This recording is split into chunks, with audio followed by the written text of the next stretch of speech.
Okay, so hello everyone. Last जो हमारी video थी वो थी अंडर सब्सक्रिप्शन ऑफ शेयर्स।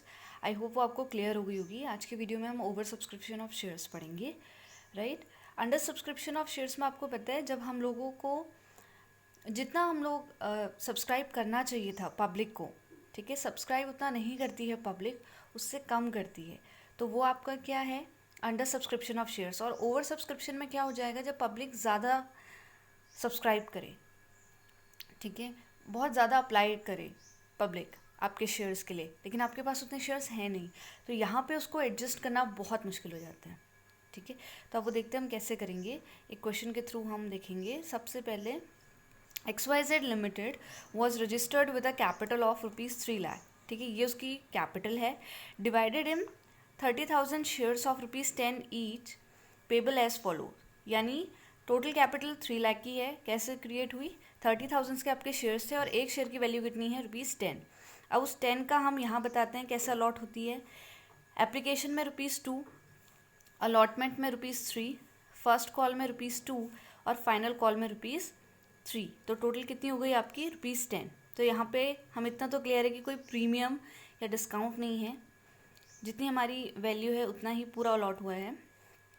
अब देखिए मेन लाइन ये है आपकी, company received applications for 50,000 shares, ठीक है। अब कंपनी को कितने के लिए एप्लीकेशन मिली है, 50,000 शेयर्स के लिए।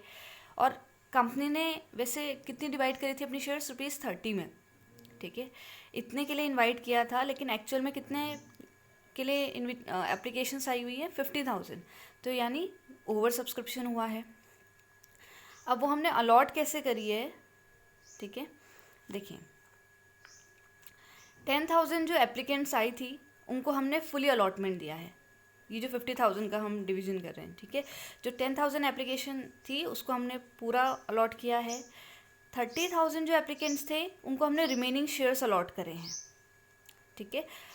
और जो लास्ट में 10,000 एप्लीकेंट्स थे उनके लिए कुछ नहीं बचा। अभी मैं आपको ये वर्किंग करके बताऊंगी ये कैसे है। अब लास्ट जो आपकी लाइन है, money over paid on application has been utilise towards allotment, clear है कि अलॉटमेंट के लिए यूटिलाइज होगी।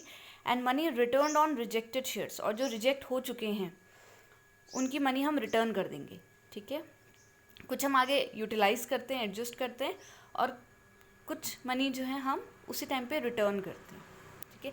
अब देखिए इसके मैंने वर्किंग नोट क्रिएट करे हैं, यहाँ से समझते हैं। 3 लाख की टोटल कैपिटल है, कैसे क्रिएट हुई, 30 × 10, और इसका डिवीजन ऐसे है। इतना आई होप क्लियर होगा। अब आप यहाँ से देखिएगा, ठीक है, मेन एप्लीकेशन लोगों ने अप्लाई किया कितने के लिए है, 50,000 के लिए, ठीक है। और आप उनको कितना अलॉट कर सकते हैं, मैक्सिमम टू मैक्सिमम 30, ठीक है।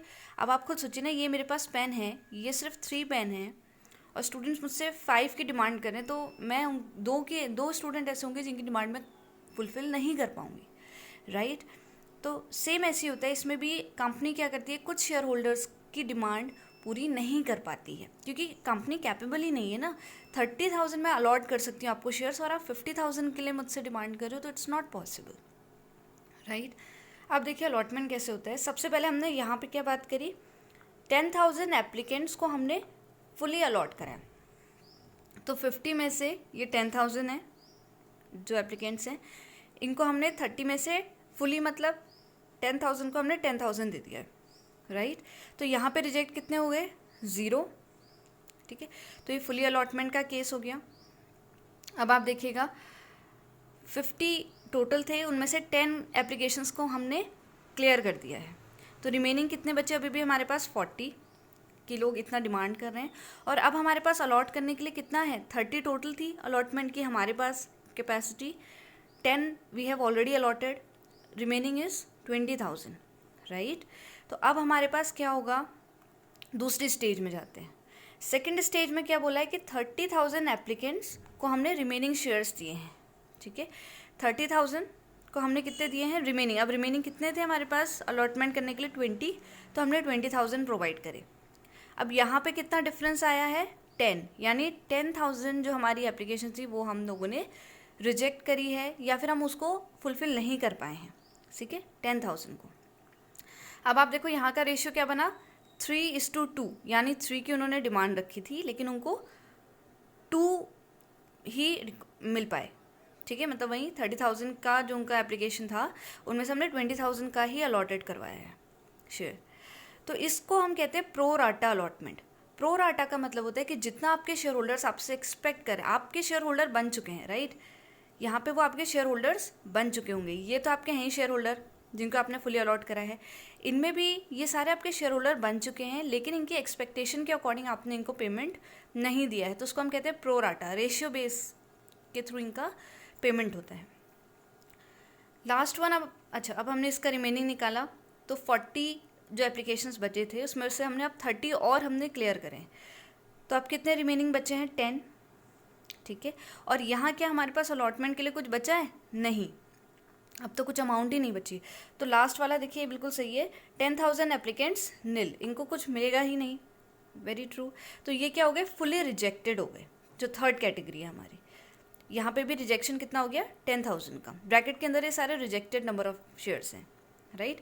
तो ये हमारे रिजेक्टेड हो गए। तो टोटल रिजेक्शन हमारा कितना हुआ है? 10 + 10 = 20,000। आई होप आपको इतना क्लियर हुआ होगा।